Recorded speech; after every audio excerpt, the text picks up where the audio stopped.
नमस्कार दोस्तों, आप सभी का एक बार फिर से स्वागत है आपके अपने चैनल भक्ति की शक्ति में।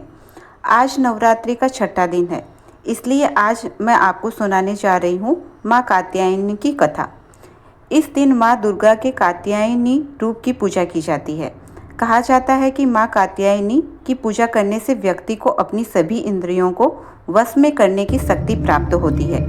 धर्मशास्त्रों के अनुसार माँ कात्यायनी ने ऋषि कात्यायन के घर पुत्री के रूप में जन्म लिया था। इसी कारण माता का नाम कात्यायनी पड़ा। देवी माँ के इसी स्वरूप ने महिषासुर नाम के दानव का वध किया था। इसलिए माँ कात्यायनी को महिषासुर मर्दानी के नाम से भी जाना जाता है। पौराणिक कथा के अनुसार कात्यायन ऋषि ने माँ भगवती को पुत्री के रूप में पाने के लिए कठोर तपस्या की। महर्षि की तपस्या से प्रसन्न होकर माँ भगवती ने उन्हें साक्षात दर्शन दिए। कात्यायन ऋषि ने माता को अपनी मनसा बताई। तब देवी भगवती ने उन्हें वरदान दिया कि वे उनके घर पुत्री के रूप में जन्म लेगी। जब तीनों लोकों पर महिषासुर नामक दैत्य का अत्याचार बढ़ गया और सभी देवी देवताओं उससे परेशान हो गए, तब त्रिदेव ब्रह्मा, विष्णु और महेश के तेज से माता ने महर्षि कात्यायन के घर जन्म लिया। इसलिए माता को कात्यायनी नाम से जाना जाता है। माता के जन्म के बाद कात्यायन ऋषि ने सप्तमी, अष्टमी और नवमी तीनों दिन तक माँ कात्यायनी की विधिवत पूजा अर्चना की। इसके बाद माँ कात्यायनी ने दसवीं के दिन महिषासुर नामक दैत्य का वध करके तीनों लोकों से उसके अत्याचार को समाप्त कर दिया।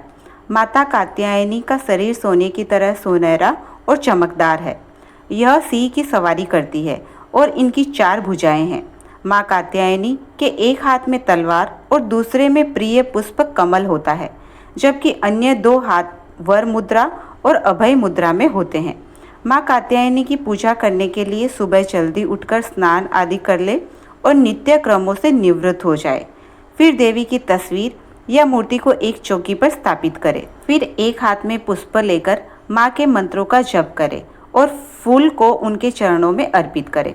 देवी को लाल वस्त्र, हल्दी की गांठ, पीले फूल और फल अर्पित करे। माँ कात्यायनी को शहद का भोग लगाए, इससे माता प्रसन्न होती है। इसके बाद दुर्गा चालीसा का पाठ करे, मंत्रों का जाप करे और उनकी स्तुति करे।